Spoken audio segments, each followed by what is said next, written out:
Hi, today we're going to talk about the advantages and disadvantages of buying a business. It's a really big consideration for people looking to start a business. Do I start from scratch, and what are the implications with that? Or do I buy something that's existing? Now that's going to depend on your skill set, the industry you're in, etc. But it's a real consideration, and today we're going to look at a high level, the advantages and disadvantages of buying into an existing business. A word of advice though, a couple of things. Firstly, it's always a good idea to have a professional team around you when you're looking to buy a business. So that's an accountant and also a solicitor who's versed in these sorts of purchases. Secondly, I think it's a good idea if you do actually happen to buy a business that you don't change anything for the first 12 months. It's a bit of advice I always give my clients. Just hop in there, observe, don't make any big changes. Clearly make a list if there's something, and if there's something that's pressing and needs to change, obviously change it, but all those little things, just sort of take your time, observe, get to know the industry, your customers, suppliers, your staff, etc., and then start making some changes after a period of time. And the third thing is going through this process is before you hop in, make sure you've got the financial capability to do it. So do you have the right equity? What sort of LVR are banks lending to on the industry that you're looking to buy, because it's all different. So just a few little tips before we get started, but hopping in, the advantages of buying a business, an existing business, and I think it's important to understand, what am I actually buying when you're buying a business? And the simple answer is that you're buying a future maintainable income stream with the plant and equipment, the assets and the business IP to do that. So you're basically buying something that's going to give you a return on your investment straight away, and you're not waiting, or you're not necessarily trying to build up a business from scratch as we discussed at the start. You're actually buying something that's going to continue and is maintainable. So with that business IP, you're buying the systems and processes to operate the business. You're buying customer lists, phone numbers, websites, you've got staff knowledge, you're buying stock to operate the business straight away. So it's usually something people don't think about, but that's actually what you're buying when you're buying a business. So keeping on the advantages theme for the moment, you're buying an existing customer base. So I like to call this, the phone's going to ring Monday with an order. So someone's going to call up on Monday morning with an order, the phone's going to happen, the website's going to be zinging, the emails are going to be happening, stock is in, there's delivery systems already organised.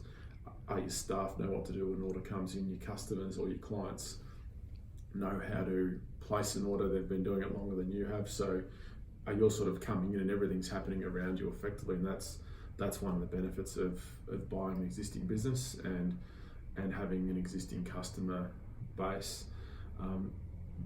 Buying an existing business, you've got income generated immediately. So from day one, the order's coming in, there's money coming through the door. So it's a really important part to consider. There's cash coming in straight away. Now clearly there may be a gap, because usually what happens when you buy an existing business, the debtors that are related to the old business stay with the old owner, and you're sort of starting fresh. So it will take you some time to get cash coming in the door, and you'll need to consider your working capital. That is the money required to run the business before you're in a cash positive position. But in general terms, you're going to have income in the normal course of business happening immediately.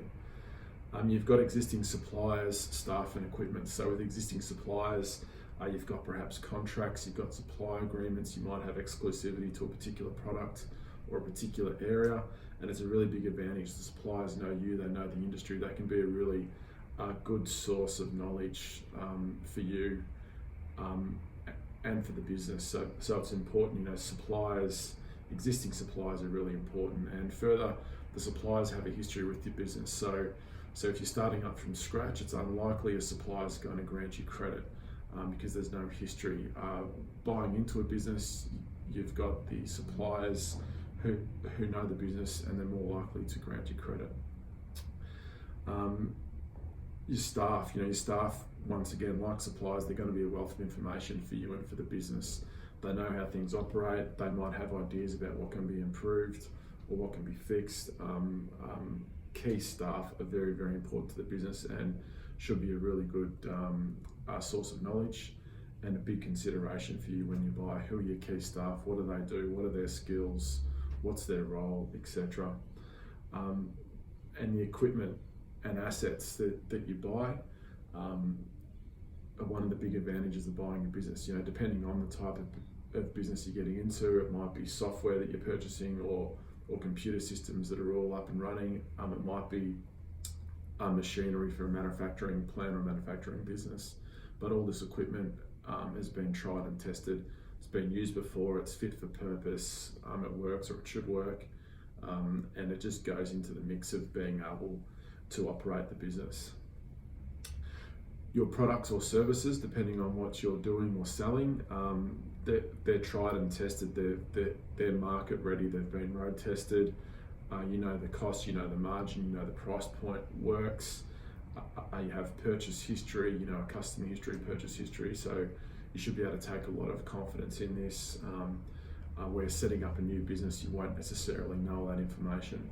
So it's quite a consideration and quite an advantage when buying a business. You can look with some sort of confidence at the history that's happened with sales, with the product or service sales. So there a touch on some of the advantages. Some of the disadvantages when buying a business. Look, it's a real risk. You know, you're buying or you're stepping into the unknown, and no matter almost how much due diligence you do on the business, how much time you spend checking things and researching, there just may be things that you miss or your advisors miss. So there is a risk. You know, one of the big ones is how important was the key person to the business. So the vendor who's selling, how important were they? You know, were their relationships and persona so great and so important that once they walk out of the business effectively stops? You know, was their knowledge in their head? Was their knowledge all in their head and not in systems and processes through the business? Did they have key relationships with suppliers on a handshake that the suppliers will no longer honour? Did key customers buy from that person because they liked that person or had a personal relationship with that person, not because they necessarily liked the product or service, etc. So does it present an opportunity for customers to move? And these are all the unknown that are very hard to drill into. A few other things to consider, you know, where's staff morale at? Will key staff be staying when you leave, will key staff be staying when you start? Will they up and leave? You know, it's a bit of an unknown. Is there a new competitor starting in your area that you're not aware of? Is there a key customer that starts buying somewhere else when you take over? Is there a legislative change about to hit that you don't know about? Or that's in the wings and is going to make a significant change to your product or process or the industry? You know, is the industry starting to decline and you haven't known? You know, are you buying a blockbuster video 3 months before Netflix hits Australia, for example? Does your plant and equipment need a major overhaul? Is the location of the business right, or is something about the location about to change? Is the council going to change the local parking laws? Is there a road going to go around your business or through your business, or expand or decline your business? You know, it's the unknown. The stock you've purchased, is it largely obsolete and not worth what you paid for it? Are the systems and processes in the business not up to scratch or haven't been updated and need a major overhaul? Or, you know, was the business simply not what you thought? Was it not for you? You know, you've bought into this business, perhaps you've been an employee somewhere for a long time and you thought, yeah, I'm going to make a change, I'm going to be my own boss, I'm going to buy into this business.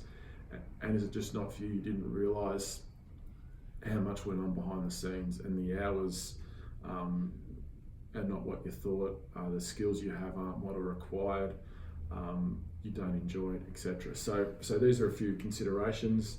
I encourage you to download our white paper on this, following the appropriate links, and please contact us if you have any queries. Thank you.